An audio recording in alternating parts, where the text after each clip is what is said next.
Hey y'all, it's Katie Nading here. I'm a member here at Pelham Road Baptist Church, and I was asked to come to y'all tonight and teach you a little bit about calligraphy.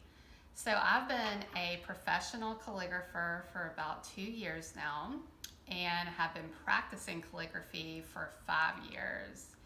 And tonight I'm just going to be talking to you a little bit about what I do and give you a little lesson in how to get started on calligraphy.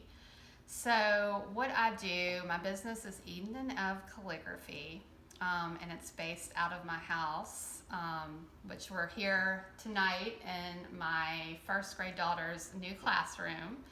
And basically what I do is pointed pen calligraphy, which is this fancy tool.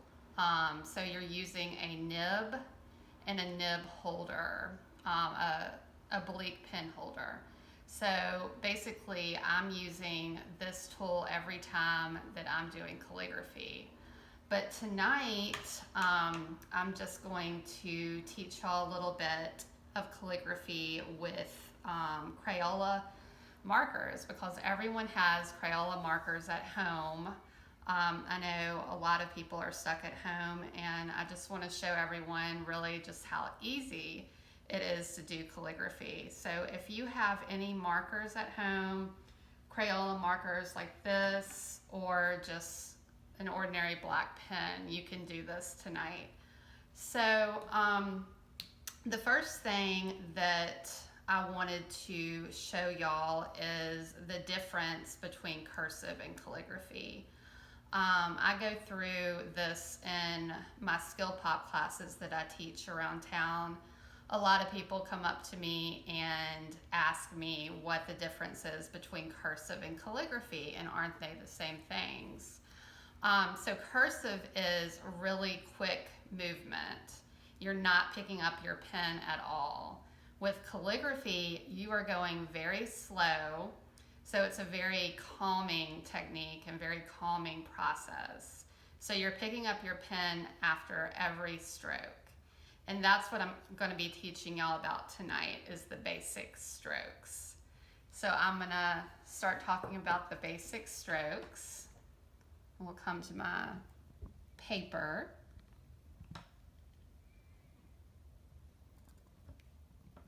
So you've got 8 basic strokes. And you've got your upstroke, your downstroke, your oval, your ascending loop, your descending loop, your overturn, your underturn, and your compound curve. And all these strokes are the foundations to learning calligraphy. So you're going to see most of these strokes in every letter that you do with calligraphy. So tonight, we're just going to work on our 8 basic strokes. So the first one is our upstroke. So on this sheet of paper, you've got 4 lines. You've got your ascender line, your waistline, your baseline, and your descending line.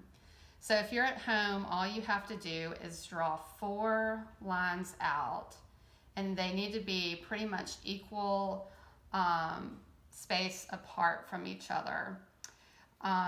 All of this tonight comes from my calligraphy book. So to do your upstroke, all you're going to do is just go very light from your baseline to your waistline. And really the trick is you're applying almost no pressure at all.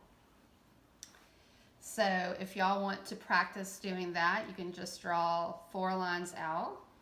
And then you're going from your baseline to your waistline again.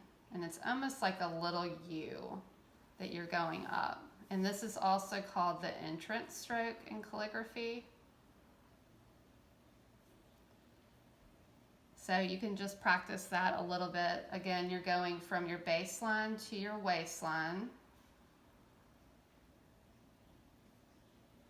And almost no pressure at all. You shouldn't feel any pressure in your wrist or your hands. And you can keep drawing lines out and keep practicing. But I'm just going to give you a brief overview tonight. The next one is your downstroke, and your downstroke is whenever you have a letter and you're going in the downward direction, it's going to be maximum pressure. And you'll see that when I talk about letters in future videos. But you're starting from your ascender line to your base line and you're applying maximum pressure.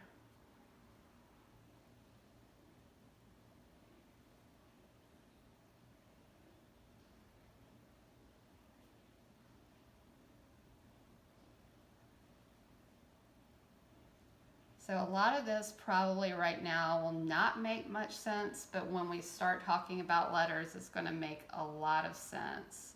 So you're going from your ascender to your baseline and you're applying maximum versus when you're doing your upstroke, which is almost no pressure at all.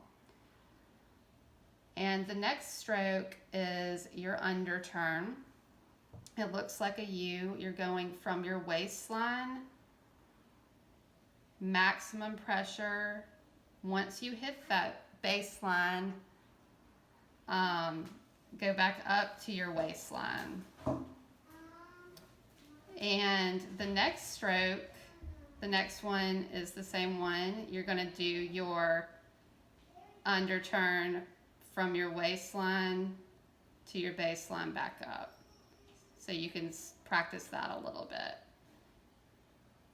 And the ticket is this line and this line need to be equal widths apart. So it's just like a U without that last line up. So just keep practicing that. So this again is your underturned stroke, and you're obviously going to see that in the letter U and other letters. So I'll give y'all a little time to practice those.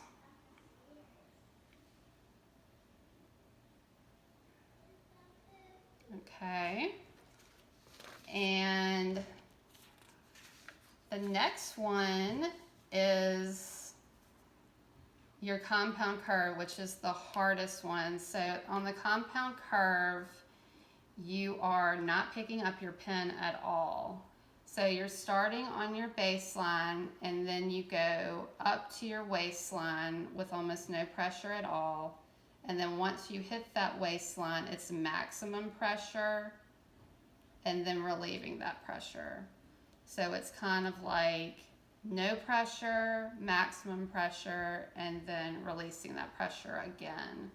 So this one's probably the hardest one to learn because you're not picking up your pen at all and you're kind of just moving your wrist a lot.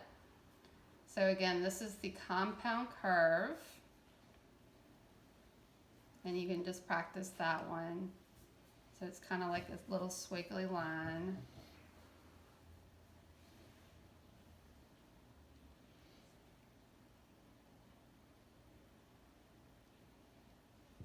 And you can just practice a few of those.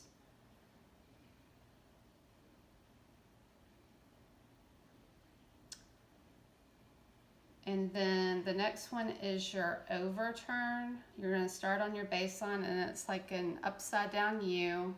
Start on your baseline, almost no pressure at all, to maximum pressure as soon as you hit that waistline. So again, this space needs to kind of be the same. So you're not going to go over like that. You're going to kind of make it a similar turn like that. So it's kind of like an upside down U. That's your overturn. You can just practice that. And then the next one is your oval stroke. So for your oval stroke, you start about right here, you hit your waistline, then go around right here. Okay, so you're actually starting a little bit below your waistline, up around to your baseline and close it.